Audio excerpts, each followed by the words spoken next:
This pile here is what I managed to haul home from that quick charger.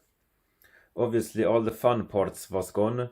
IGBT was gone, diode gone, capacitors were gone, except for these high voltage DC relays or contactors. And this heatsink with some resistors on it. So this looks like some kind of soft start, and this is some discharge resistors. Let's remove that one. This is the fun part. This one looks intact, but these two got smashed up. You can see this bus bar here got pretty bent. This should be level, not bent like that. I think this contactor survived, but this one is more of the mountings have broken off. So let's tear it apart and see what's inside of it.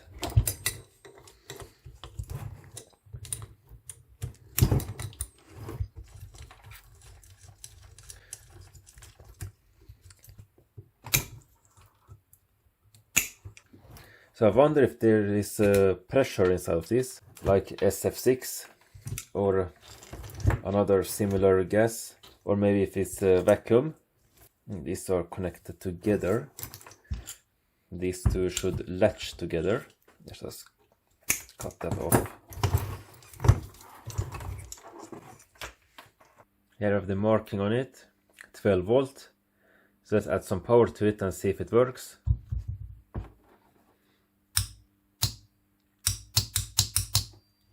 It's definitely latching.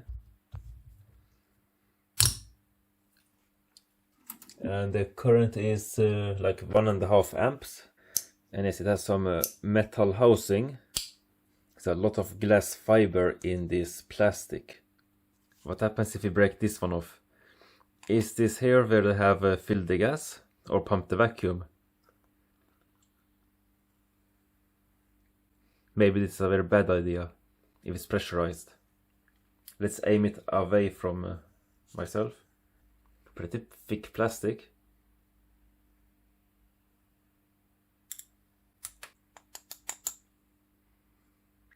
There's something in there. Looks like some kind of resin. Let's get it deeper. It's some copper looking bar. What can it be? It looks like some kind of tube. Let's cut it.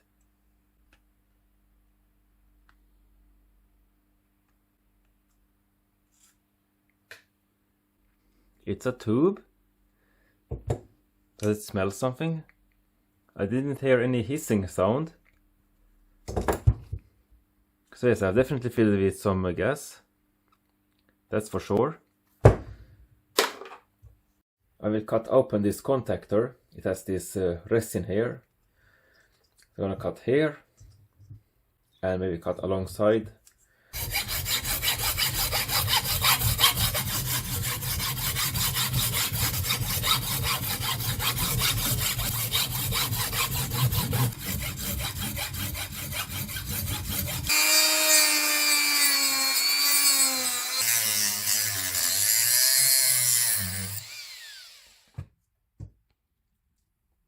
There's a metal housing inside of this plastic. Let's bend it open.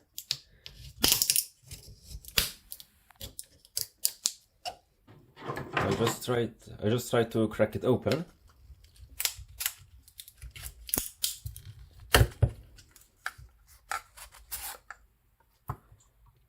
Here it is. Most of this should be coil. The contacts should be on the top here.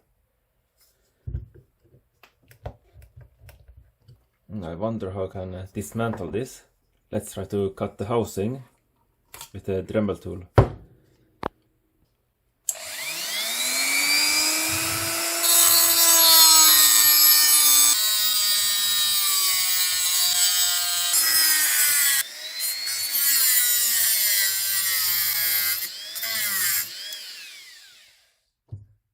this should be it.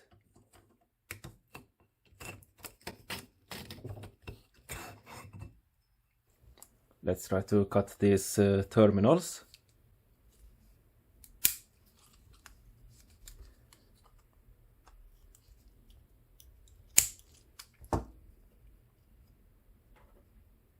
And this is the coil.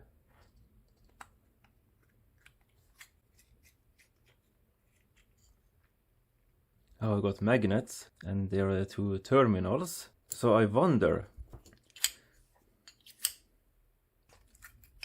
the distance in there is not that big. So how can this break that amount of current DC? DC is very hard to break. I think these magnets work as some kind of arc shoot, or they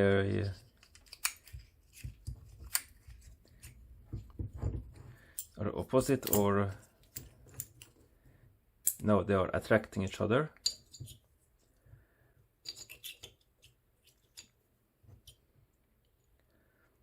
Yes, you can see here they are slotted, so you can actually only put them one way.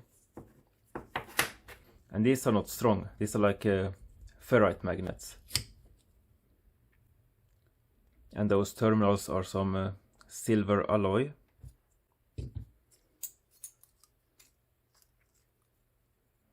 Let's remove this part here. Got the spring. Some disc made of what looks like that thing that Kapton tape is made from. I wonder what this material is. Copper or brass, plated with some nickel.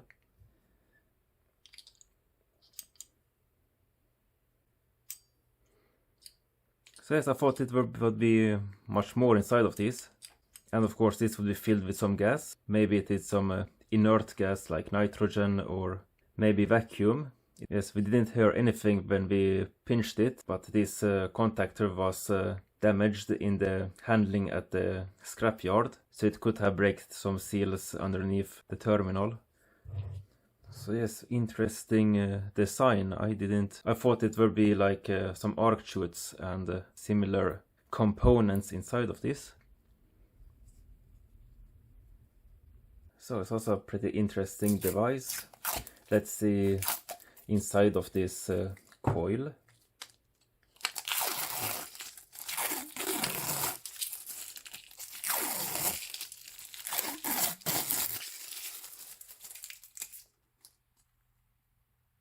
Pretty thick wire, magnet wire, or enameled copper wire. That sounds much better. I can use this to wind some transformer. Let's remove this last part.